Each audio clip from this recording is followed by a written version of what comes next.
adanya diskrepansi. Iya, apa itu diskrepansi?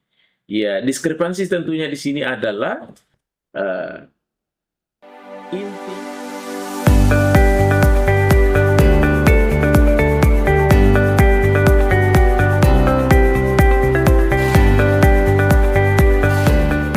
Bismillahirrahmanirrahim. Assalamualaikum warahmatullahi wabarakatuh. Para pemirsa sekalian dimanapun berada, tentu hari ini mudah-mudahan kita semuanya dalam keadaan sehat walafiat, dapat mencapai harapan-harapan kita pada hari ini. Tentunya masing-masing personal tentu mengharapkan juga capaian yang berbeda. Dan mudah-mudahan dalam suasana tentunya happy-happy saja, ya. Dan yang paling terpenting adalah mendapatkan keberkahan dari Sang Khalik atau Pencipta. Terima kasih, jumpa lagi dengan Mr. Koronis, komunikasi romantis dan humanis. Baik para pemirsa sekalian dimanapun berada, tentu saja selalu saya mengetengahkan ya bahwa channel kita ini selalu berbicara tentang nuansa-nuansa komunikasi.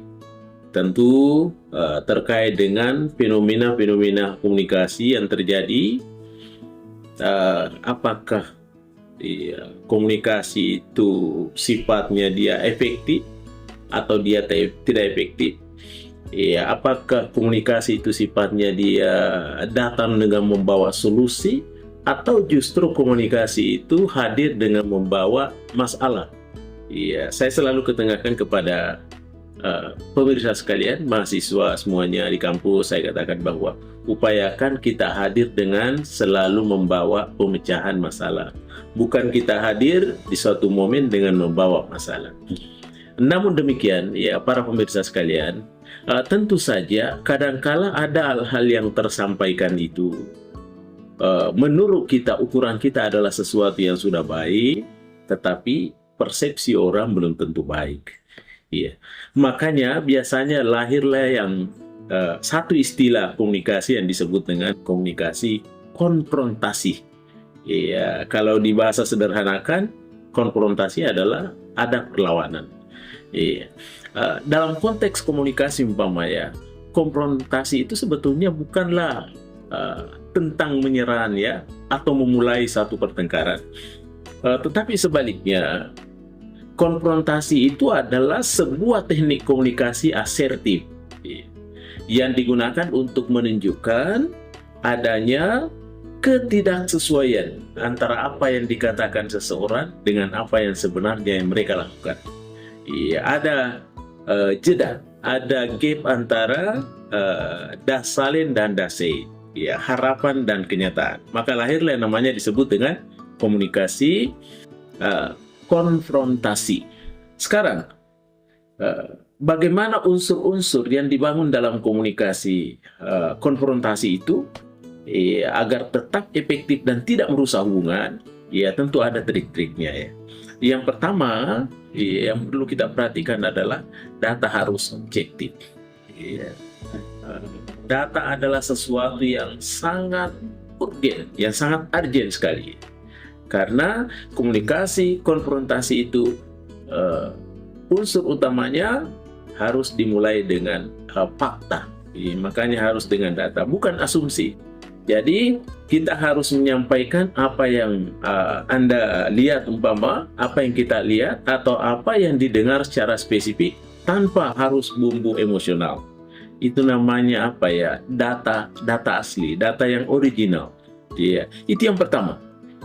Kemudian yang kedua, ya, adanya diskrepansi. Ya. Apa itu diskrepansi? Ini adalah inti dari sebuah konfrontasi. Ya. Kenapa ada diskrepansi? Ini menunjukkan adanya kesenjangan. Biasanya mencakup adanya perbedaan antara umpama kata-kata dengan perbuatan. Ya. Adanya pernyataan saat ini dengan pernyataan sebelumnya terjadi sebuah perbedaan. Iya, atau ya harapan atau peraturan kadangkala itu berbeda dengan realitas. Itu yang kedua. Kemudian yang ketiga, ada pengungkapan perasaan. Bagaimana itu pengungkapan perasaan? Artinya agar lawan bicara tidak merasa disudutkan. Ya, maka gunakan sudut pandang orang pertama. Ya, fokuslah, kita berfokus kepada dampak perilaku tersebut terhadap pada saat situasi kerja. Iya, itu yang ketiga. Kemudian yang keempat, para pemirsa sekalian, ya, harus hadir ada namanya dampak, ya, atau konsekuensi di situ, ya. Bagaimana itu dampak, ya, tentu bisa saja menjadi sebuah pertanyaan sederhana, mengapa, ya, masalah tersebut penting untuk dibahas, iya. Tentu kita harus melihat nanti kemungkinan atau dampaknya itu, ya. Tanpa adanya kejelasan mengenai dampak, maka lawan bicara kita mungkin tidak merasa perlu untuk berubah. Iya, dengan adanya konfrontasi tadi itu. Para pemirsa sekalian, yang kelima, yang paling terakhir, para pemirsa sekalian, ya tentu di sini ada permintaan klarifikasi atau solusi, ya. Iya, saya selalu katakan bahwa ketika kita hadir, tentunya hadir dengan membawa pemecahan masalah, bukan hadir kita dengan membawa masalah. Iya, inilah yang disebut dengan solusi. Iya, bagaimana solusi itu? Solusi artinya memberikan kesempatan bagi lawan berbicara untuk menjelaskan perspektif mereka sendiri. Iya, sehingga dengan demikian konfrontasi yang baik adalah terjadi komunikasi dua arah, bukan komunikasi integrasi, komunikasi satu arah. Ya, sehingga dengan demikian para pemirsa sekalian, kunci utama dalam komunikasi konfrontasi ini adalah empati. Iya, apa itu empati? Empati adalah kesanggupan seseorang untuk hidup di atas pemikiran orang lain. Apa yang orang kira-kira bisa rasakan, kita sudah duluan rasakan. Itulah empati. Apa tujuannya? Tujuannya adalah untuk membantu orang tersebut menyadari kesenjangan perilakunya sehingga hubungan atau produktivitas bisa kembali selaras.